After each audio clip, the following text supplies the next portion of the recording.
Salut, c'est Nefrit pour le 43e numéro du fond. Je m'appelle Mathieu, je viens de Marseille, de pas très loin. Je suis arrivé à la peinture par la bande dessinée surtout, par ce que je lisais, ça m'a beaucoup influencé et j'ai commencé à faire ensuite pas mal de graffiti. J'ai eu une grosse pause pendant une période où je suis passé à un travail plutôt d'atelier quand j'ai fait des études aux Beaux-Arts de Marseille. Et quand je suis revenu à la peinture murale, il y avait un peu un écart entre ma pratique d'atelier et ma pratique sur mur qui était restée très dessin animé, très BD. Et du coup là, le travail que je suis en train de faire, c'est d'essayer de relier un peu mon travail de peinture en atelier à mon travail de fresque. Du coup, c'est ce qui m'a poussé à dévier un peu plus sur des trucs abstraits, sur des formes géométriques, pour essayer de faire quelque chose de plus uni entre mes deux pratiques.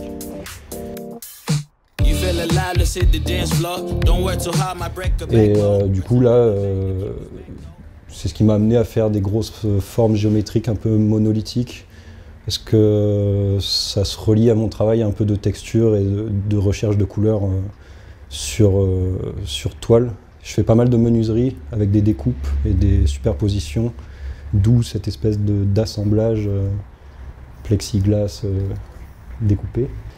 Et dernièrement, je me suis mis à travailler pas mal sur des logiciels de 3D pour essayer de faire des choses, des reliefs un peu plus réalistes que ce que je faisais avant quand j'étais plus dans un style BD. J'ai commencé par faire des petites sculptures que je prenais en photo avec des éclairages. Et puis au fur et à mesure, je me suis intéressé sur l'ordi à comment faire ce genre de choses. Ce travail découle de ça, parce que je suis passé sur un logiciel avant pour faire mon volume, et après je le réinterprète dans la recherche de couleurs. Après je suis resté dans des couleurs très pop. J'aime bien que ça soit bien vif. Du coup, après je le retravaille pour trouver les bonnes couleurs, pour trouver ma gamme. Alors dans le travail, moi je suis très planificateur. J'ai du mal à improviser, du coup je fais des choses très cadrées à l'avance. Donc là j'ai fait mon sketch sur un logiciel de 3D. Ensuite je l'ai colorisé pour avoir mes couleurs un peu vives là. Et ensuite je prépare ma gamme de couleurs par rapport à mon sketch pour avoir vraiment les dégradés qu'il me faut. Puis je passe à l'exécution, le tracé et le remplissage.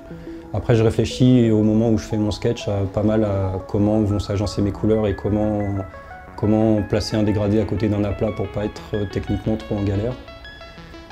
Et c'est surtout en fait une histoire de réglage de couleurs pour moi, de trouver des valeurs et des teintes qui sont inattendues, mais en fait quand on les agence ensemble, ça ressort bien.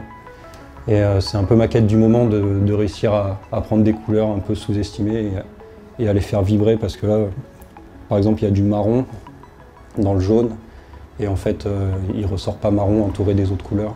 C'est un peu mon nouveau truc, de réussir à les assembler au mieux.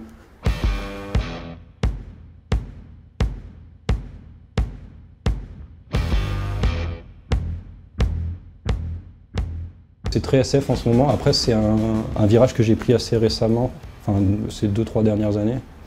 Mais j'ai toujours été un peu intéressé par le mystère en peinture. J'aime bien tout ce qui est un peu archéologie et artefacts anciens, inconnus. Du coup, c'est un peu cette ambiance-là que je voulais mettre dans ma peinture. Et ça s'est fait plutôt côté SF avec moi. Et c'est pour ça qu'en ce moment, je travaille beaucoup sur des genres de monolithes flottants. J'ai envie que ça soit un peu des espèces d'objets d'une civilisation inconnue et spatiale.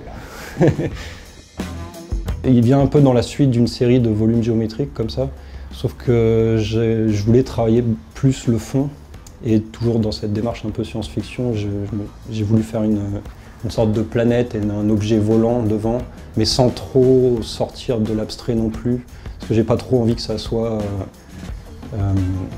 Independence Day avec juste un gros vaisseau qui survole. Je voulais que ça reste une compo un peu minimaliste.